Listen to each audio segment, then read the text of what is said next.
शामिल करेंगे लाहौर से शेख साकिब की रिपोर्ट के मुताबिक पुरानी अनारकली की दबंग पुलिस की बड़ी कार्रवाई, मुख्तलिफ मुकदमात में मुलविस एक बड़ा गैंग गिरफ्तार। थाना पुरानी अनारकली के SHO जावेद और सब इंस्पेक्टर शफकत अब्बास की एक बहुत बड़ी कार्रवाई, लाहौर से मुख्तलिफ मुकदमात में मुलविस एक बड़ा गैंग गिरफ्तार कर लिया गया।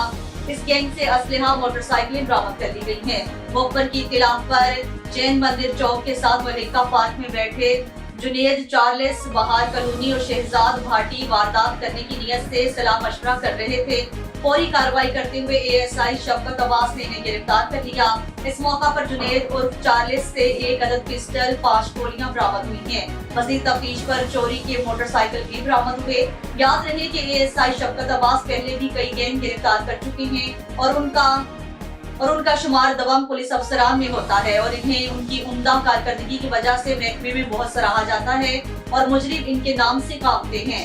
SHO थाना पुरानी अनारकली ने अपनी टीम की इस बड़ी कार्रवाई पर उनकी कारकर्दगी को सराहा और उन्हें शाबाश दी।